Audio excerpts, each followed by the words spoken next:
Vamos abrir a palavra do Senhor, segundo livro de Reis, capítulo 5. Vamos começar do versículo 1.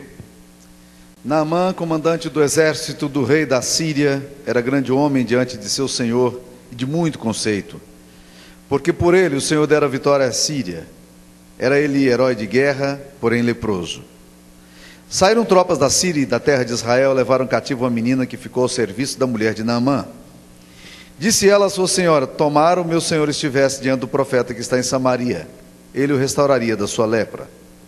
Então foi Naamã e disse ao seu senhor: assim e assim falou a jovem, que é da terra de Israel. Respondeu o rei da Síria: vai, anda, enviarei uma carta ao rei de Israel.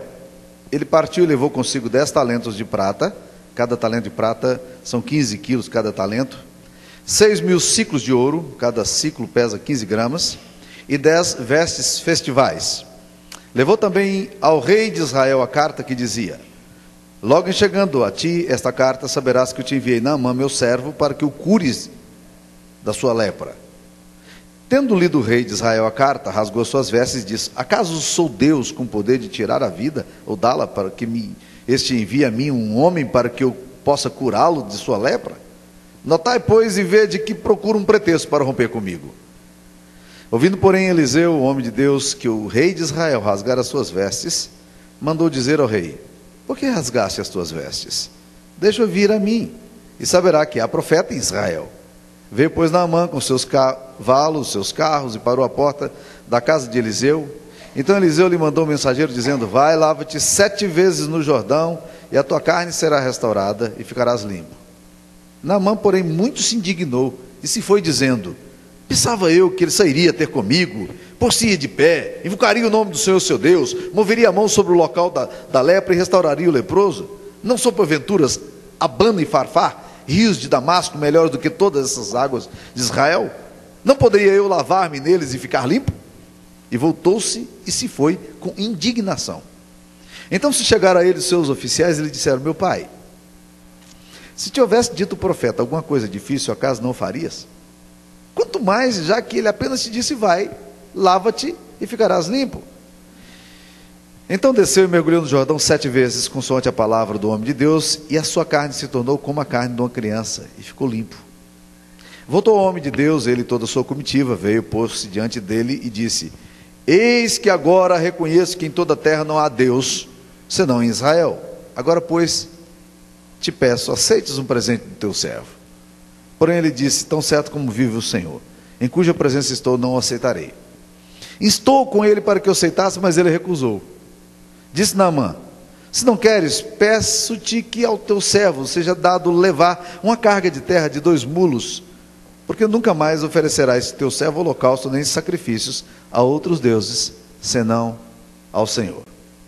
Essa é a palavra de Deus. Meus queridos irmãos, hoje de manhã eu estava falando nesse mesmo texto, pegando uma análise da vida dessa menina que esteve ali nessa terra, levada como escrava, e que foi a pessoa que Deus usou, com um testemunho simples dela, para falar que Deus de Israel, o Deus de Israel, era um Deus que intervia na história da humanidade, que podia tocar na vida do seu senhor, que era Naamã, e que poderia curá-lo daquele estigma terrível que ele tinha, que era a lepra. Lepra era uma sentença de morte naqueles dias. E não era apenas uma sentença de morte deslocada de uma experiência social, não, porque a coisa envolvia muito mais. Um leproso, ele não podia participar de atos públicos. Um leproso, ele não podia mais ficar com a família. Um leproso sofria de todas as formas possíveis de pressões para que ele não tivesse em comunidade. Ele tinha que ser colocado na comunidade de leprosos, e toda vez que alguém estivesse se aproximando perto dele, tinha que gritar com voz bem alta: eu sou leproso, lepra, lepra, não se aproxime. Era um estigma horrível. Pessoas com lepra, além da morte iminente, elas tinham também esse preconceito social muito forte. E essa menina, quando vê o senhor dele, aquele homem ali, do Congresso Nacional, um homem primeiro-ministro, naquela situação tão complicada, ela, com piedade dele, falou assim: se esse homem conhecesse o Deus que nós servimos lá em Israel. Ela disse: o Deus lá de Israel não é assim como esse Deus irmão aqui, não. Deus de Israel é um Deus que age, é um Deus vivo. E esse homem então ouve essa conversa lá de cozinha, e depois então a esposa compartilhando com ele, ele sabe dessa história, e ele então procura o rei e fala: ó rei, dizem que lá em Israel tem um homem lá que é servo do Deus Altíssimo, esse homem pode resolver meu problema. Ele disse: então não seja por isso, deixa eu mandar uma carta aqui para lá, e, né? Mandou logo os seus mensageiros, escreveram a carta, lacrou o selo, e enviou para o rei de Israel, disse: cura esse homem aí, porque já que me disseram que tem um rei, que tem um Deus aí que pode curar, então cura. O rei de Israel recebeu a mensagem e disse: isso aqui é questão diplomática.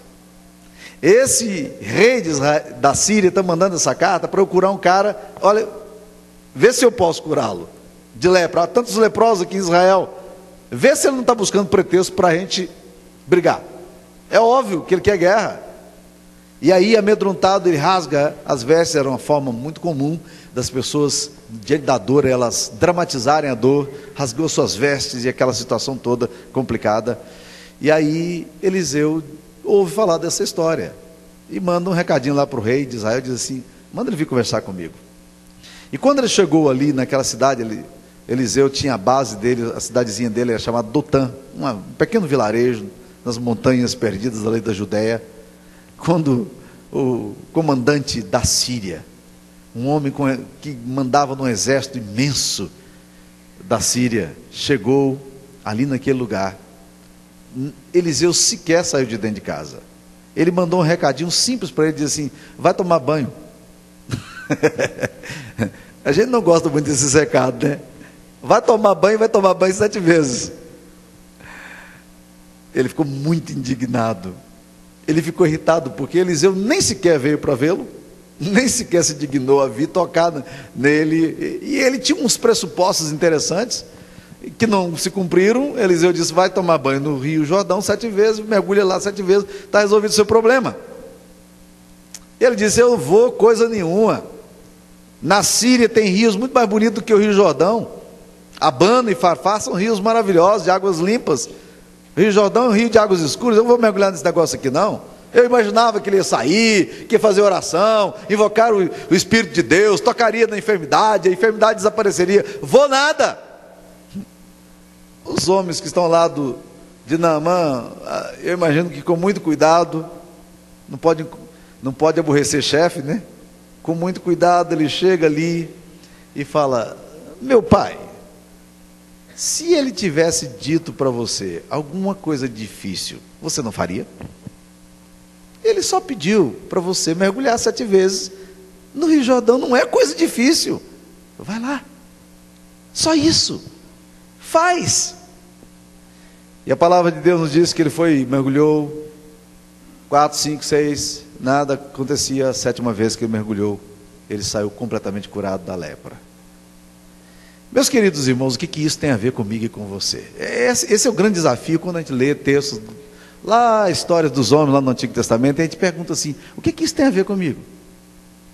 Meus queridos irmãos, para mim, este texto tem tudo a ver com essa geração.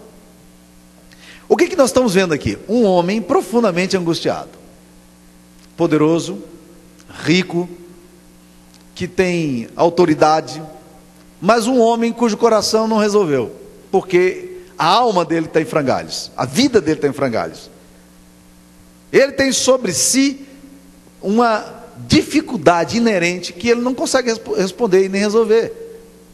O dinheiro que ele tem, a fama que ele tem, o poder que ele tem, a posição que ele tem, nada disso vale para tudo isso que ele precisa.